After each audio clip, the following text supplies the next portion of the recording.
ایک عورت عراق سے آئی، اس کی 5 یتیم بچیاں تھیں تو اسے ضرورت تھی وظیفے کی۔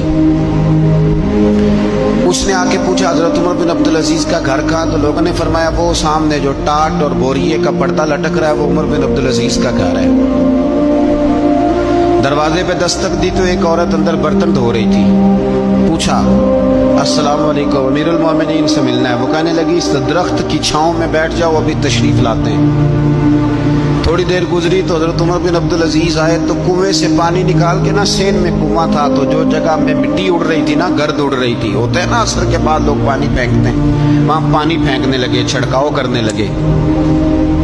تو تھوڑی تھوڑی باتیں وہ خاتون آپ سے کرنے لگی، تو وہ جو عورت آئی تھی وہ کہنے لگی تم غلام سے باتیں کر رہی ہو، تمہیں پردہ کرنا چاہیے۔ کہنے لگی یہ غلام نہیں، یہ میرے شوہر ہے اور یہ امیر المومنین عمر بن عبدالعزیز ہے۔ کہنے لگی یہ عمر بن عبدالعزیز ہے؟ کہا ہاں یہ عمر بن عبدالعزیز ہے۔ تو وہ خاتون حاضر ہوئی، کھجوریں اس کو دی گئی کھانے کے لیے۔ اس نے کہا حضور میری 5 یتیم بیٹیاں ہیں، مجھے وظیفہ چاہیے۔ جناب عمر بن عبدالعزیز نے ایک بیٹی کا نام پوچھا، ولدیت پوچھی، وظیفہ لکھا۔ عورت کہنے لگی اللہ تیرا شکر ہے میری بچی کا وظیفہ لگ گیا۔ دوسری کا نام پوچھا، ولدیت پوچھی، عمر پوچھی، وظیفہ لگایا، اللہ تیرا شکر ہے میری یتیم بچی کا وظیفہ۔ 4 بچیوں کے وظیفے عمر لکھتے رہے، خاتون اللہ کی حمد کرتی رہی۔ 5ویں کا لکھنے لگے تو کہنے لگی میں نے زمانہ بڑا دیکھا ہے پر عمر بن عبدالعزیز تیری طرح کا بندہ نہیں دیکھا۔ آپ فرمانے لگے اب میں 5ویں کا وظیفہ نہیں لکھتا، 4 کا وظیفہ جا کے گورنر سے منظور کرا لے اور 4 کو کہنا تھوڑا تھوڑا 5ویں کو بھی دے دے۔ حضور کیوں نہیں لکھتے؟ فرمایا جب تک تو حمد کے لائق رب کی حمد کر رہی تھی میں وظیفے لکھ رہا تھا، اب تو نے میری تعریفیں شروع کر دی۔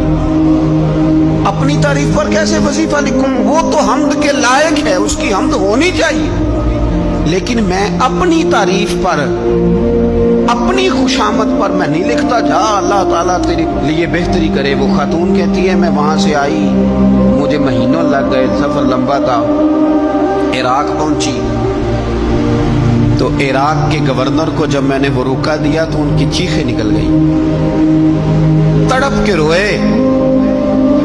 میں نے کہا کیا ہوا؟ کہنے لگی بی بی جس نیک آدمی نے تجھے یہ لکھ کے دیا تھا چند دن ہوئے ان کا انتقال ہو گیا۔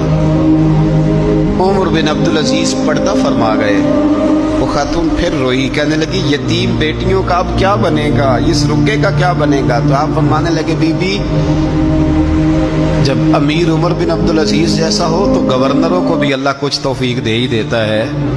اگر انہوں نے تیرا وظیفہ زندگی میں لکھا تھا تو فکر نہ کر۔